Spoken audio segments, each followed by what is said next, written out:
आज हम लोग प्रोबेबिलिटी का कंटिन्यूएशन करने वाले हैं इंट्रो पार्ट का। This is intro part 2। जो हमने पिछले वीडियो में इंट्रो स्टार्ट करा था उसी का रिमेनिंग पार्ट आज हम लोग फिनिश करेंगे। ठीक है। जैसा कि मैंने बताया था कि इसके बहुत सारे टाइप्स थे, जिसमें कि प्लेइंग कार्ड्स और डाइस के सारे सिचुएशन, कॉइन्स के multiple times of tossing coins and leap year, ये सारे कॉन्सेप्ट जो भी आपके 10th में है, एंड अलग अलग सिचुएशन की और क्या होता है, एंड क्या होता है, एटलीस्ट क्या होता है, एटमोस्ट क्या होता है, व्हाटएवर। तो जो भी रिमेनिंग पार्ट है आज हम लोग इसको फिनिश करने वाले हैं। And this is maths academy by Shankar sir. अगर आप अभी तक आपने चैनल सब्सक्राइब नहीं किया है तो प्लीज़ सब्सक्राइब करो जल्दी से, और सो दैट कि हम लोग क्लास स्टार्ट करते हैं। ओके। अच्छा, अब हम लोग डाइस की बात करते हैं। प्लेइंग कार्ड हम लोग लास्ट में करेंगे, डाइस पे बात करते हैं। जो लूडो खेलते हो होता है ना क्यूबिकल बॉक्स, तो उसमें आप ऐसे देख लो, एक लमसम मैं आपको ये बना देता हूँ। ठीक है। इसमें 1 2 3 4 5 6 सारे फेसेज होते हैं। 1 मान लो कि ये 2, ये 3, ऐसे लिखना पॉसिबल नहीं है। 3 4 5 6 जो भी है अपना देख लो। तो ये डाइस हो गया।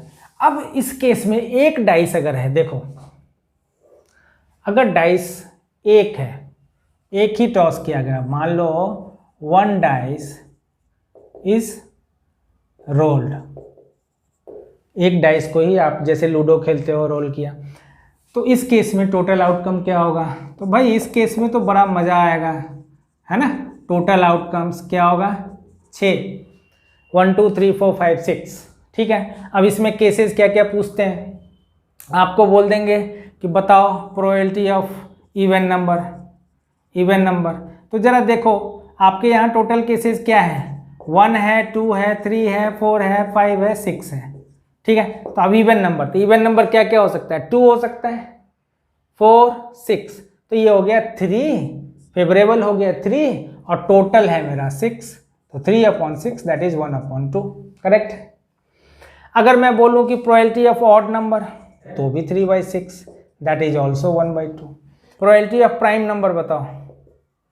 अब मामला यहाँ फंस गया, फिर फैन को काउंट करोगे कि इसमें कितने पंखे हैं, है ना, बल्ब कितना है क्लासरूम में, एट्सेट्रा एट्सेट्रा। मतलब ये कि उस टाइम में दिमाग 1 मिनट के लिए रुक जाएगा कि ये क्या पूछ दिया। अब वहाँ बच्चे कंफ्यूज करते हैं प्राइम नंबर क्या है। तो मैं एक बार फिर से रिपीट कर दूँ, 1 is neither prime nor composite. 1 जो है ना ही प्राइम है ना ही कॉम्पोजिट है। ठीक है। तो ज़्यादातर बच्चे यही मिस्टेक करते हैं, वो 1 भी ले लेते हैं, बाकी 2 3 5 ये भी ले लेते हैं, तो 1 नहीं है। तो आपको क्या लेना है? 2 लेना है, 3 लेना है, 5 लेना है, तो 3 ही प्राइम है यहाँ, तो 3/6 दैट इज ऑल्सो 1/2। अगर मैं बोलूँ composite, probability of composite number, composite number, तो कॉम्पोजिट नंबर जो खुद के टेबल से के अलावे दूसरे टेबल में भी आए, मतलब जो which has got factors other than itself, तो कॉम्पोजिट में क्या होगा? 4 होगा और 6 होगा, तो 2 ही है ना। तो बाकी ये हो गया 2/6 दैट इज 1/3। करेक्ट है। तो दीज आर सम सिचुएशंस, वो अभी आगे अभी डबल वाले में और सीखूंगा। तो ये तो आसान है, ये तो कोई भी कर लेते हैं। व्हेन 2 डाइस आर रोल्ड, है ना, डाई भी बोलते हैं कई बार, डाइस भी है, वो देख लेना आप। तो जब 2 डाइस को आप रोल करते हो उस केस में क्या सीन बनता है, उस केस में टोटल आउटकम क्या होता है। तो अभी तो एमसीक्यू का टाइम है, वो तो आप टोटल वाले को बस रट्टे मार लोगे तो भी काम चल जाएगा, रफ में भी लिख के कर लोगे। लेकिन जब बोर्ड प्रॉपरली होगा 2022 वाले में, जब लॉन्ग आंसर का होगा, तो उस केस में आपको प्रॉपर लिखना पड़ेगा।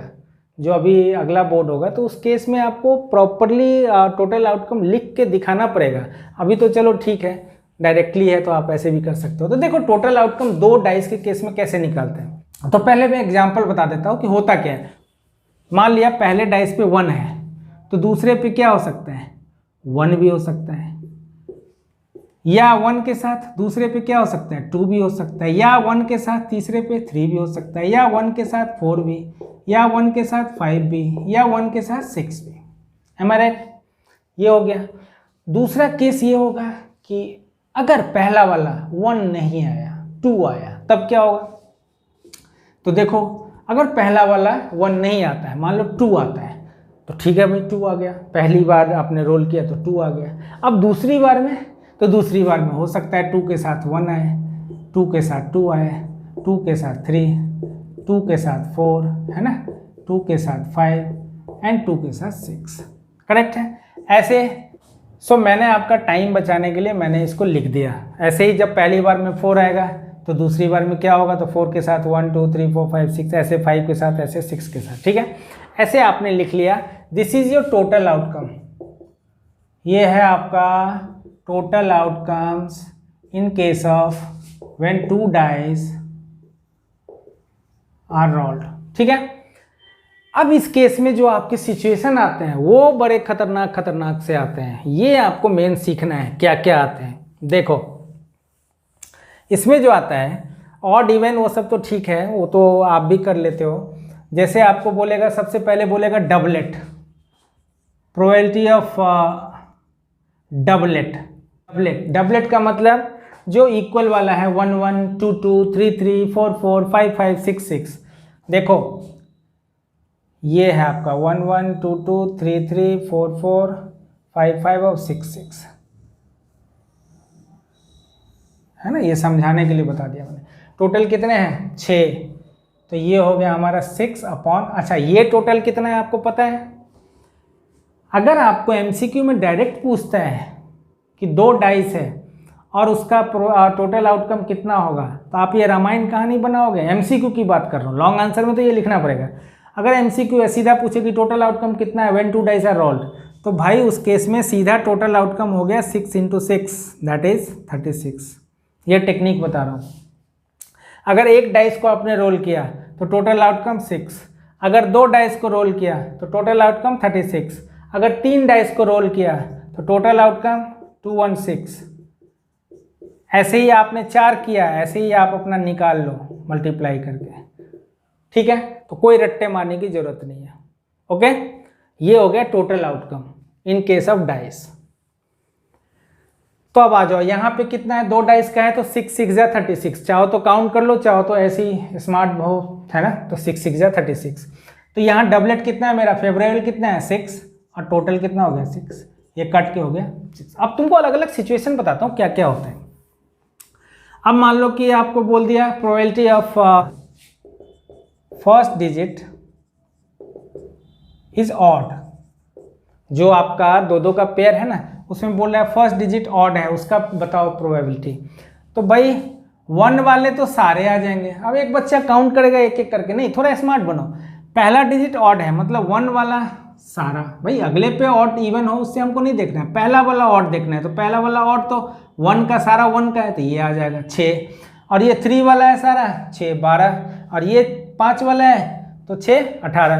तो आपके टोटल हो गए 18 अपॉन 36 दैट इज 1/2। खत्म। अच्छा ऐसा भी पूछेंगे probability of sum of 2 digits in the ordered pair. ये सारे पेयर हैं, ठीक है, जो भी आउटकम आया है उस आउटकम के अंदर सारे पेयर हैं, ठीक है। तो उस पेयर का बोल रहा है सम, दोनों डिजिट का sum of the digits which comes on dice. ऐसे बोलेंगे पेपर में कि जो भी डाइस आप रोल कर रहे हो, 2 डाइस को रोल कर रहे हो, तो उस 2 डाइस के ऊपर जो नंबर आता है, जो डिजिट आता है, उसका सम। तो यहाँ पे बोल देंगे सम इज लेस देन 9। अब देखो मजे की बात, 9 नहीं ले लो, बहुत बड़ा हो जाएगा, मैं ले लेता हूँ इसको 6। चलो 2 डाइस के ऊपर जो डिजिट आ रहा है उसका सम जो है वो 6 से लेस होना चाहिए। मतलब जैसे एक का आया है 1 और दूसरे का आया है 1, तो इसका सम कितना हो गया 2। 1 के साथ 2 है तो सम कितना हो गया 3। ऐसे बोल रहा है कि सम जो है लेस देन 6 होना चाहिए, मतलब 6 से कम वाला आपको लेना है। तो देखो 1 1 ये आएगा, 1 2 का सम 3 हो गया, आ गया, ये 4 हो गया, सम आ गया 6 है, ये 6 है। देखो ध्यान देखो बच्चे, बहुत इंपॉर्टेंट चीज़ बता रहा हूँ, ये 1 + 5 6 है, तो 6 से लेस लेना है, तो ये दोनों नहीं लेना है। तो यहाँ वाले में कितना आ गया 4, तो ऐसे काउंट कर लो। यहाँ 2 1 कितना होता है 3, 1 आ गया, 2 आ गया, 3 आ गया, तो यहाँ 3 ही आएगा। ये 6 हो गया, नहीं आएगा, 7 8 नहीं होगा। सम देखना है, सम यहाँ 3 1 4 है, 2 5 है, ये 6 हो गया, तो यहाँ 2 ही आएंगे। यहाँ 4 1 5 है, तो यहाँ 1 ही आएंगे, ये 6 के बाद से नहीं आएगा।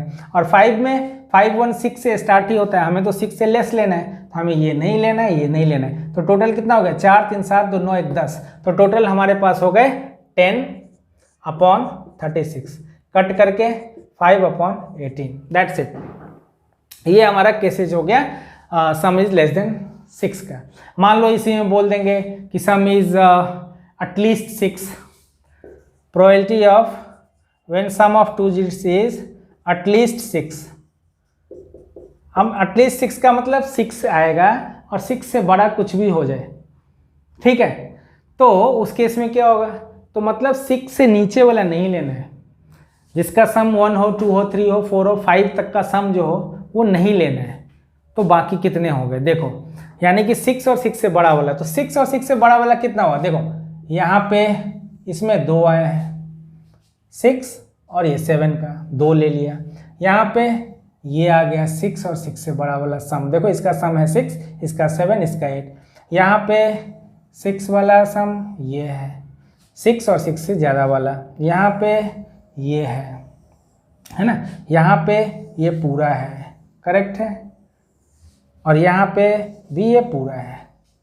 तो भाई कितना हो गया, काउंट कर लो, उसमें 2, इसमें 3, 2 3, इसमें 4, इसमें 5, एम आई राइट, 2, हाँ उल्टा लिख रहा हूँ, इसमें 2, इसमें 3, इसमें 4, इसमें 5, इसमें 6 और 6।